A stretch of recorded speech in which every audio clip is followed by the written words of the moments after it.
Jadi jangan menganggap diri lebih alim dari Nabi, jangan menganggap diri lebih saleh dari Nabi, jangan menganggap diri lebih rajin dari Nabi, ya. Ya, termasuk saat pandemi ini, ya. Coba Nabi SAW mengatakan, Innallaha yuhibbu an tu'ta rukhasuhu kama yuhibbu an tu'ta azaimuhu. Nah, Allah itu, kata Rasul, itu senang sekali kalau umatnya itu memanfaatkan rukhsahnya, ya, sebagaimana umatnya itu melaksanakan kewajiban-kewajibannya yang lain. Jadi kalau ada rukhsah, keringanan, ya, maka keringanan itu kita pakai. Itu Allah suka.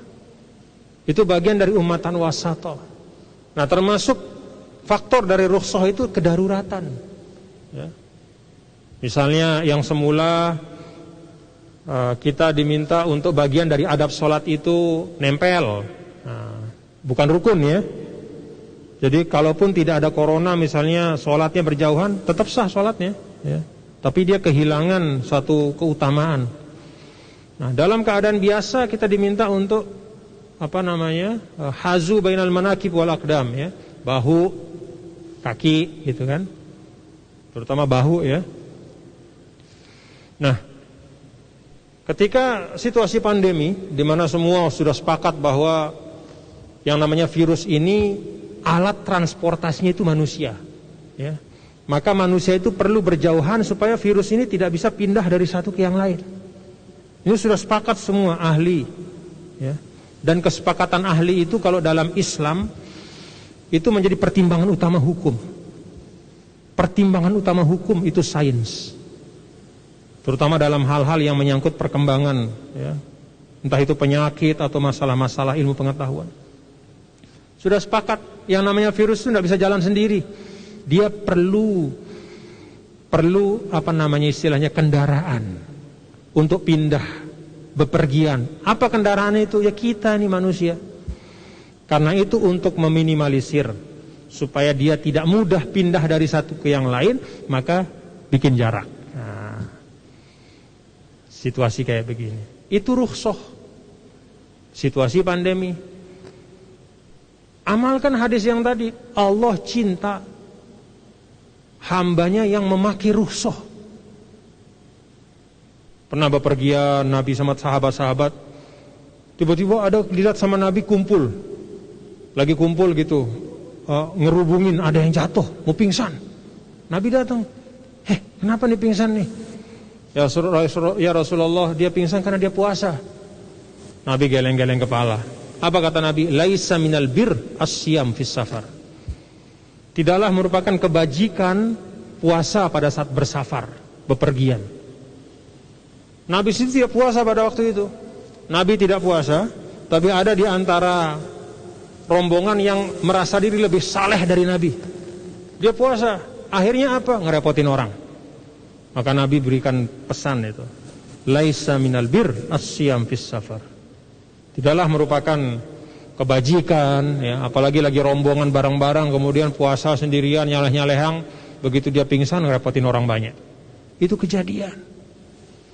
Maka dalam ibadah itu, Bapak-bapak saudara, proporsionalitas itu penting.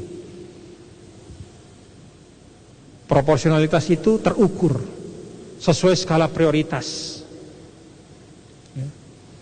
Jangan ngajar sunnah mati-matian, terus yang wajib dia tinggalkan. Nah itu berarti skala prioritasnya terbalik, bukan umatan wasato, ya.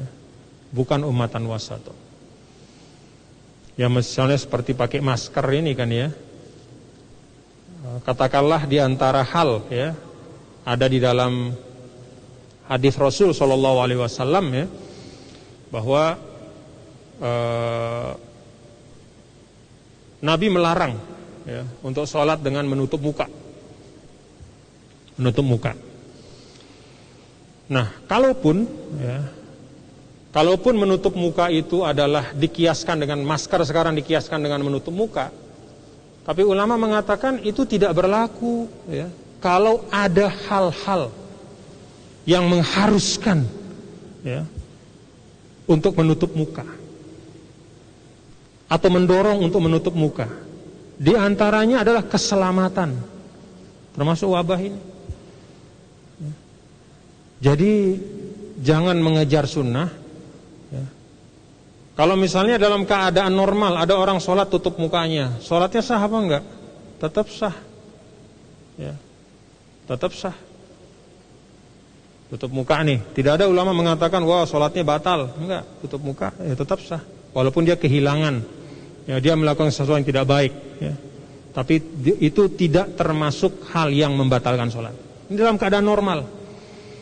Apalagi dalam keadaan wabah seperti ini. Kenapa kita tutup muka? Karena memang jalan virus masuk ke badan kita itu adalah lubang-lubang yang ada di badan kita. Mata, hidung, mulut. Itu yang paling banyak. Maka kita tutup muka. Untuk apa? Kalau kita misalnya membawa virus, kita tidak kirim ke orang. Kalau ada orang yang sakit dan bicara, dia tidak kena kita. Itu saling melindungi dan itu wajib. Melindungi saudara kita itu wajib hukumnya.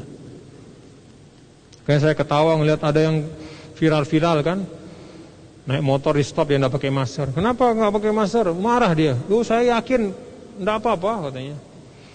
Kalau Anda yakin dan Anda tidak keluar rumah, tidak masalah Pak. Silahkan Anda punya 1001 keyakinan tapi diam di rumah, tidak usah keluar. Tapi begitu Anda keluar, Anda terikat dengan adab-adab.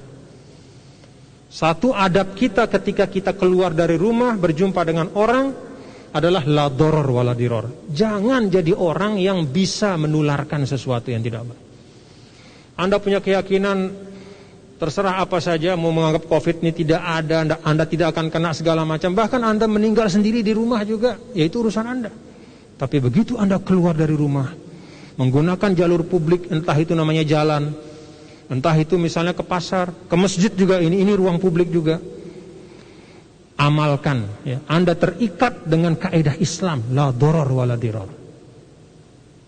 Bukan semaunya, tidak. Kalau Anda mau semaunya, pulangnya di rumah aja sana.